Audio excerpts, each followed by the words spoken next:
Hello, I'm Deborah Malone, founder of the Internationalist and host of Internationalist Marketing TV. Today's guest is Luke Stillman, managing director at Madison and Wall. Luke, it is a great pleasure to welcome you to the show. I know that you're new with Madison and Wall, an organization that I'm very fond of and know the origins of. But what really caught my attention was something that you wrote recently called The Hidden Engines of Growth, of course, meaning ad growth. And I thought it was a brilliant piece. And I just want to welcome you to the show and start talking about that. Great. Well, thanks, Deborah, for having me on. Glad you found the piece useful. So I'm Luke Stillman, the managing director of Madison and Wall. We're a small data and advisory firm on the advertising marketplace.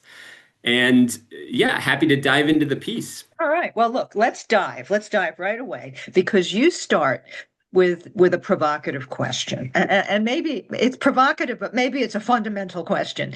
Where is all the money coming from? When you look at the past 2 years of ad growth outpacing consumer spending, what surprised you most in this data?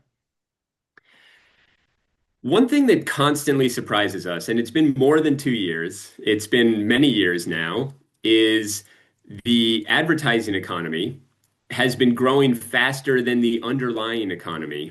And fundamentally, we think they should be tied together, that economic growth should drive advertising revenue growth for ad sellers, for media owners. And we've seen it outperforming for years now. And people say, is it AI? Is it small business? Is what's going on there? And so what we wanted to do is really highlight the five things that we think expand the pie.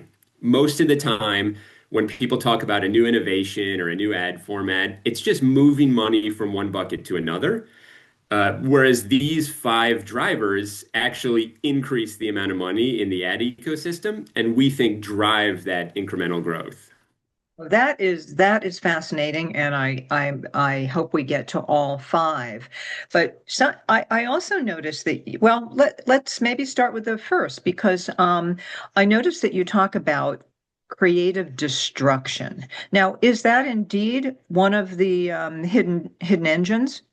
Yeah, so that's driver number one. And what we mean by creative destruction is the natural closing and opening of new businesses in the economy.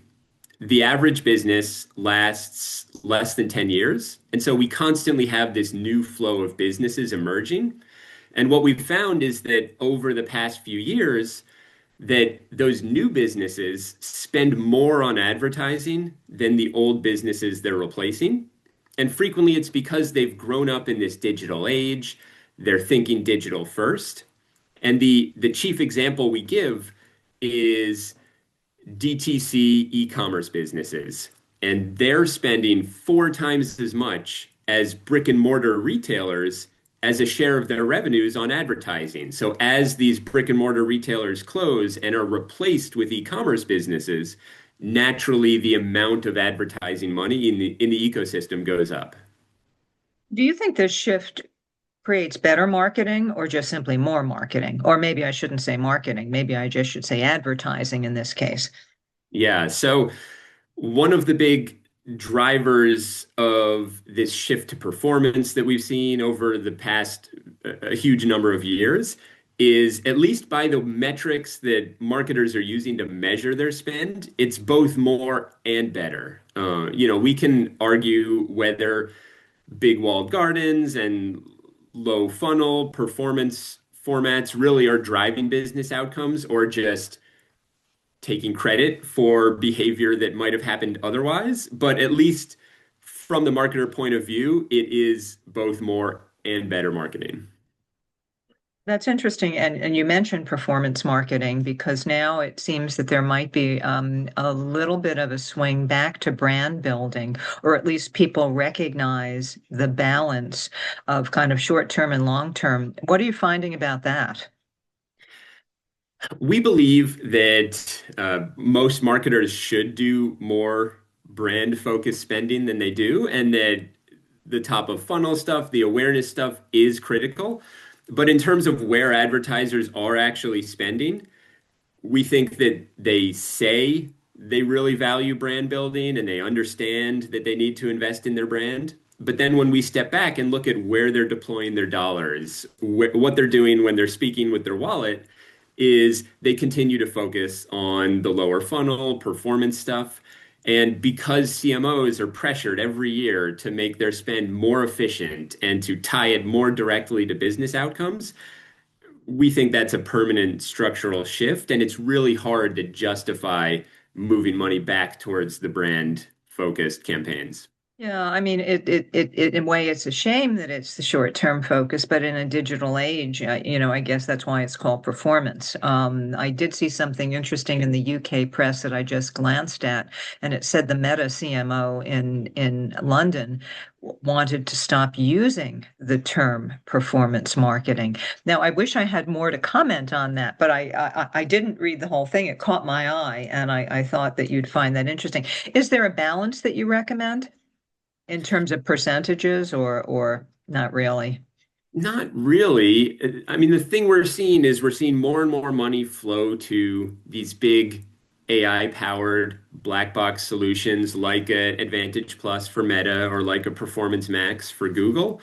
And what gets measured is where the money flows to. And so again, because those kind of platforms are so good at showing a concrete impact on performance and saying, here's exactly what your return on ad spend was and how many sales were driven by this, it's so much easier to justify those budgets than it is some of the softer, harder to attribute.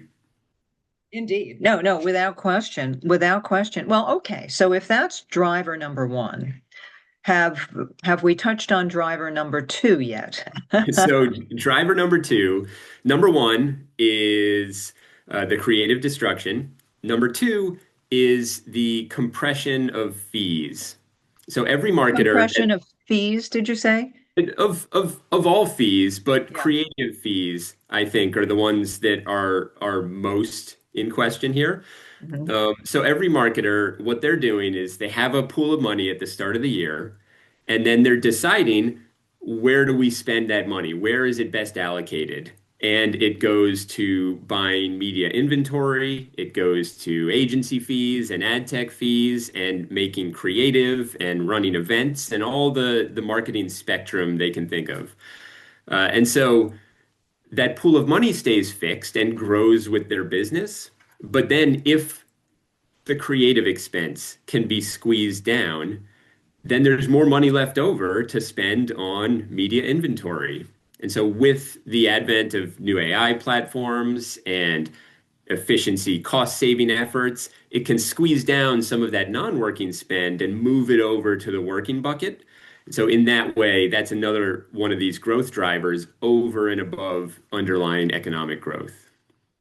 Do you see AI expanding total budgets or simply reallocating the existing spend? So there are so many facets of AI.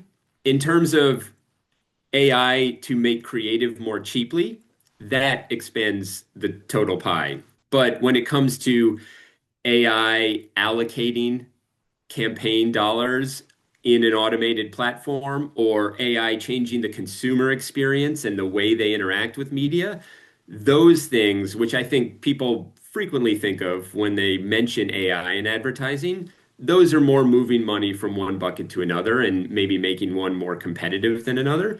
So it's the specific creative generation part that expands the pie rather than moves money around.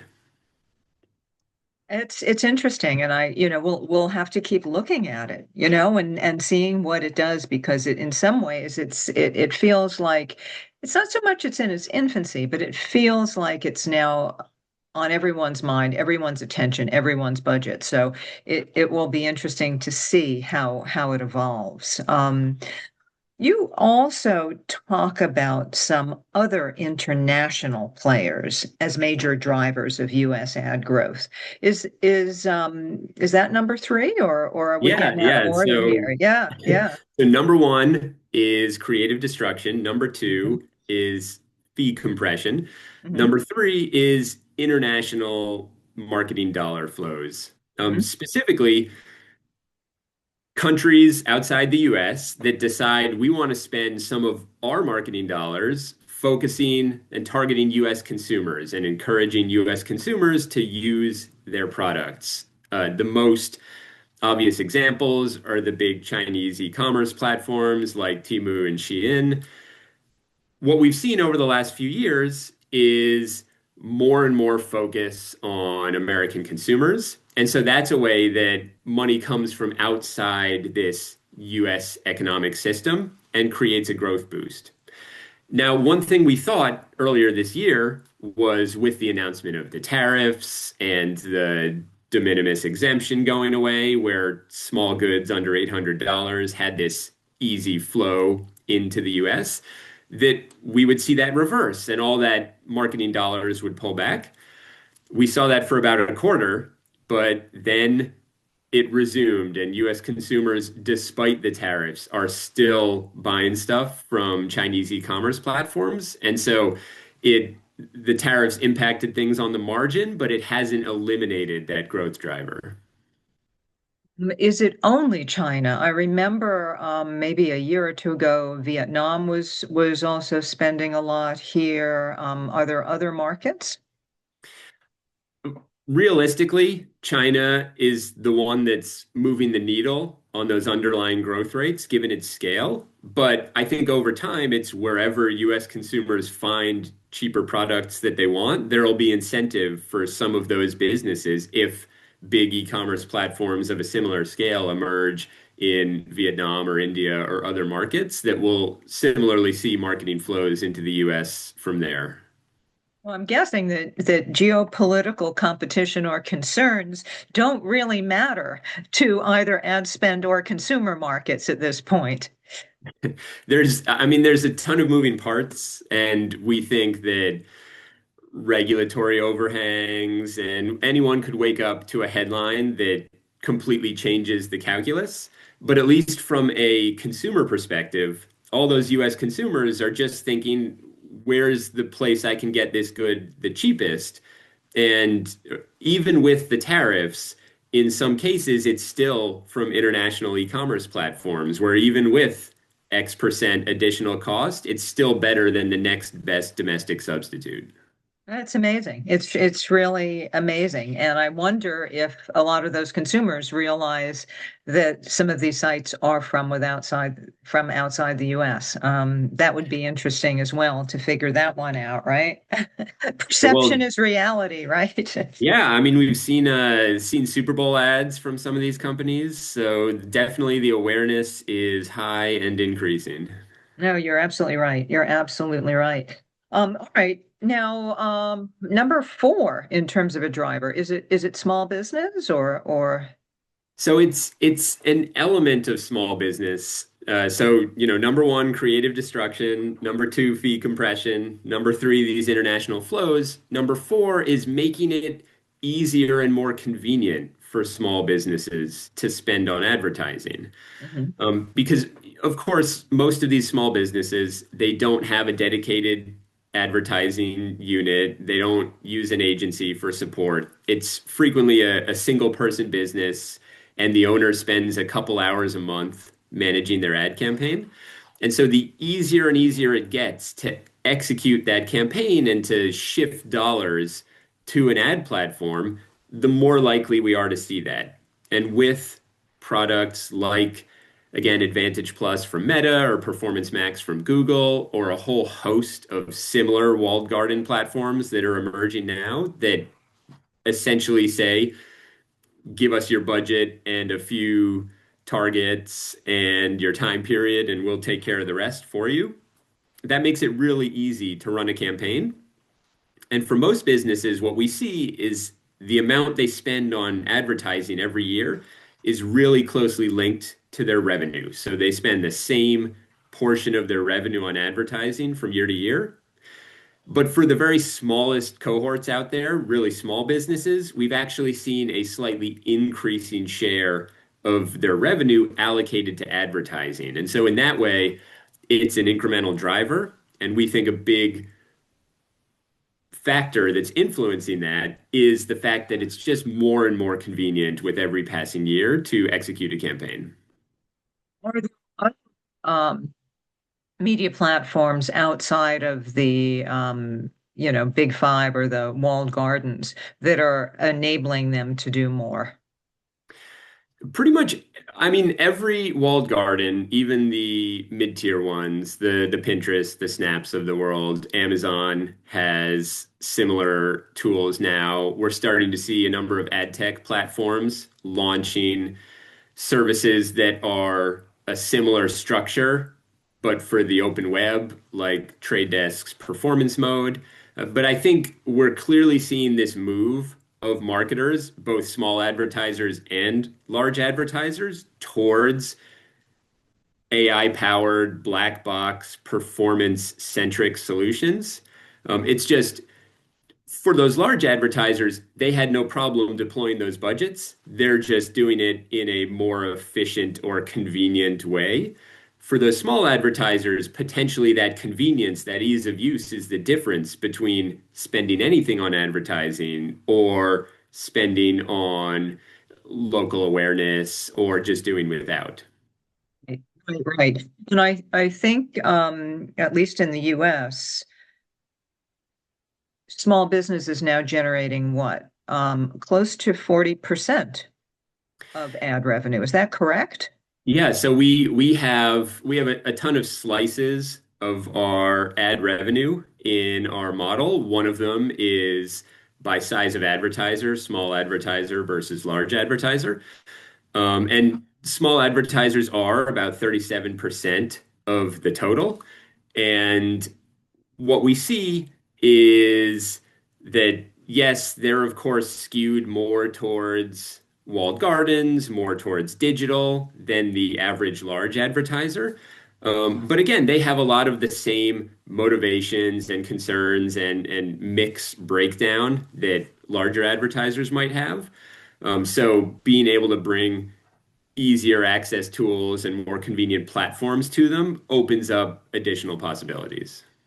Yes, yeah, that's for sure. And I'm also seeing a lot more direct-to-consumer companies, and maybe they're not such small businesses anymore, on television, though. And it seems that there has been some migration to TV as they start to get bigger, particularly if they're selling products or they're direct-to-consumer companies. Absolutely. And one thing that we think is interesting about this breakdown in our model is when you ask most people, they would say, oh, well, small business is all Meta and Google, and large advertisers are all TV first. But really, what we see is that the mix between the two is a lot closer than that. That small businesses still spend a lot on TV, of course, local TV more heavily weighted, but definitely engage with video. Similarly, large advertisers have made a big shift in recent years from a TV first approach to more of a digital first approach. And part of what's interesting about these AI powered platforms or products on walled gardens is that it's representing a convergence between the strategy and approach and mix of a large advertiser versus a small advertiser because they all have access to the same tools and similar outcomes. That democratization is quite fascinating, isn't it? And I would think that if you're a legacy brand, you'd be spending a lot of time thinking about ways to innovate yourself or how to act like a startup. So we will have to see, right? All right, I think we are down to the fifth driver now. Yeah, so fifth driver. So number one, creative destruction. Number two, fee compression. International flows as three, making it easier for small businesses, number four. And the fifth is fraud concentrating on advertising platforms. And let's be really clear about what we mean when we talk about this. We're not saying that ad platforms cause fraud or that ad platforms are inviting fraud. All we're saying is that there is this pool of fraudulent activity out there that might be phishing phone calls and text campaigns. It might be mass emails, or it might be advertising. And What we're seeing is more of it shift into the advertising economy. And that's because just like a marketer that really finds the targeting abilities and the attribution abilities of walled gardens attractive, those same features are attractive to bad actors who are looking to scam consumers. And so over time, if spend was to hire a bunch of people to make phishing texts or to make phone calls, instead we're seeing more of those dollars flowing to ad campaigns and interacting with consumers there. Give me an example, because if this is fraudulent, when consumers interact with them, what happens? They try to order something and it never arrives, or their credit card data gets stolen, or what quite specifically is this? I mean, and it's also, if you can measure it, you would also think you'd be able to stop it. I think, well, in terms of specific examples, the same way that phishing campaigns are just trying to open up an opportunity to communicate with the consumer, the same thing is happening just through a different channel on ad platforms. And then I think it's really hard to break down in the data and break down in the consumer signals that we get what is fraud and what's not. And there are going to be a huge number of gray areas, and I'm sure most platforms are working to minimize that. But we think it's undeniable that one of the drivers is, as we've seen the scale of these platforms increase and the share of consumer time spent as a percent of their total time increase there, it's only natural that bad actors would also try and find consumers there. That's amazing. And that is indeed a growth driver. It's probably not a growth driver that you actively pursue, but I think that we should temper that by saying that we are seeing just so much more spending, ad spend on the part of now, are they truly fraudulent? Or, I guess, how do you define fraud in this case? I am not positioning myself as a Hmm. fraud expert. I Hmm. think there's been tons of reporting separately from people who investigate this much more closely. Um, our only point is that as a share of activity out Hmm. there, it is small but non-negligible, and it represents one instance among these five we're highlighting of money coming from outside the advertising ecosystem to moving into it. Now, we tried to break down our five forces in approximate order of what's having the biggest impact to the smallest impact. So the economy is the most important underlying driver to everything, but then creative destruction has a big impact. Fee compression has a slightly smaller impact, and so on and so forth, down to fraud, which is maybe adding tenths of a percent to the overall growth rate. But we wanted to be comprehensive in terms of all the different sources of new money out there. Interesting. No, very, very interesting. And I just love the way you're so balanced in your description of things. So, okay, for CMOs looking to interpret these insights, first of all, maybe something very basic, but what does this divergence between ad growth and consumer spending mean for like the 2026 planning? And I know you've said it's been going on for a long time, but what's your advice? We just published our forecast last week, where we expect slightly slowing growth next year, but still strong growth, 6.6%, which is above consumer expenditure growth. So again, we expect the ad market to grow faster than the economy. And I think the big takeaway there is lots of times brands think about how are our budgets pacing compared to our competition, or are we maintaining the same share of voice or visibility in the marketplace? And one of the big takeaways is the background environment grows faster than the economy. It gets more competitive. So marketers, similarly, if they want to tread water in that faster growing environment, they might need to spend a little bit more than they would otherwise plan to. Just, yeah, certainly to compete. What about the agency side of things? Agencies often point to margin pressure and shrinking scopes. Does your analysis suggest that agencies should rethink their business models, or is the fee compression simply the new normal? Agencies are constantly reinventing their business model. So agencies consistently have new products and service fees. And I think over time, what we see is new service layers start with higher margins. And then as they become normalized and commoditized, they get squeezed over time. Uh, we think that more dollars are flowing around agencies, and we know this because, again, the market in 3Q just grew 12.5%. But when we listen to agencies, they say our clients' spending was about flat from last year. And when we look at data platforms that roll up agency book bill pay systems, we see flat or negative growth rates. So we definitely think money is flowing around agencies. We definitely think fee compression could be accelerated by AI, especially when it comes to creative agencies. But I think that kind of environment is nothing new, and agencies are constantly thinking of what new products or service lines can we introduce where we'll again fight back against some of that margin pressure.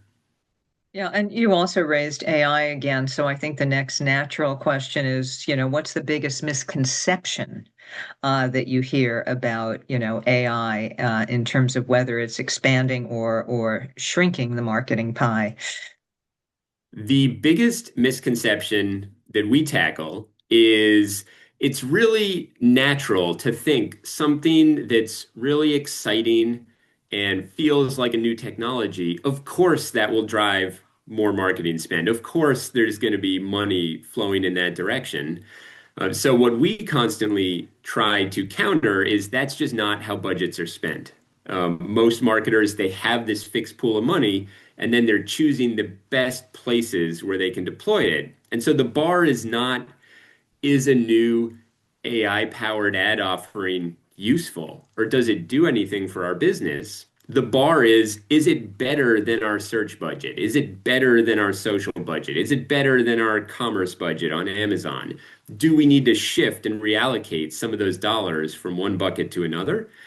And so we think AI is going to have a huge impact on the ecosystem, but it might reallocate money. It might create a little growth on the edges, like the creative cost fee compression we were describing, but it doesn't just by its nature fabricate money out of thin air. And most marketers are going to be looking at a ChatGPT advertising or a similar AI powered offering as, is this better than the next best thing? Do I cut my TV budget to move there or something similar rather than is it useful in a vacuum? Yeah, now they've got to also figure out, how they're recognizable to AI, in terms of new platforms, and just the way that ads are recognized through search, or brands themselves are recognized through search, particularly without going with search not taking people necessarily to a brand's website or something. So we've got a whole a lot of things that are changing here. So okay, as we conclude, and this might be a tough one, but which of the five forces do you expect would be most influential in the next several years? And is there one that might fade and be replaced by something else? And I know that's a very hard question, but I'm sure your research tells you that there's certain things that have been going on for years, and given the strength of them, may endure. Yeah, absolutely. So again, we tried to order them from most impactful to least impactful, approximately by how much of a growth boost are they providing. But I think we could also think of it as which ones are most sustainable potentially. So, with the understanding that the underlying economy and consumer spend is most of the growth driver for advertising budgets overall, but then that creative destruction, that shift of new businesses that are frequently digital first, constantly replacing old businesses and spending more on advertising, that's still going to be a huge impact on future growth.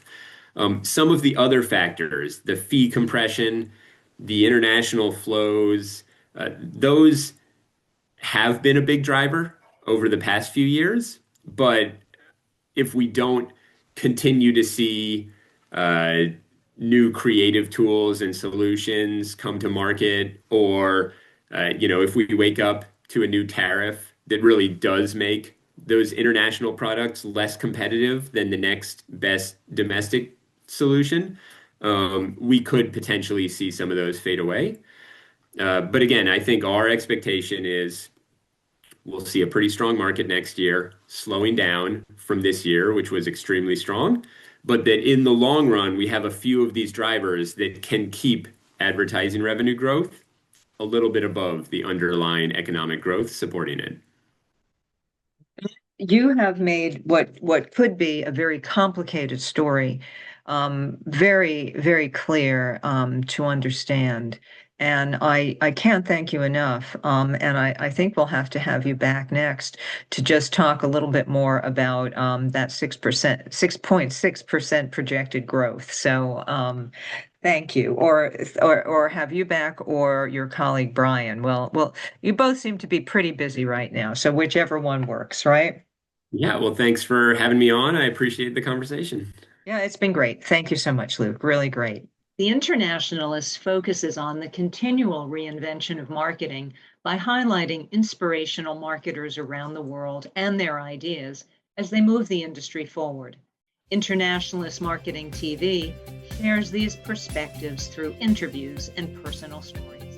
Thanks so much for watching. If you find this kind of content helpful, please click like or subscribe. Again, thanks so much.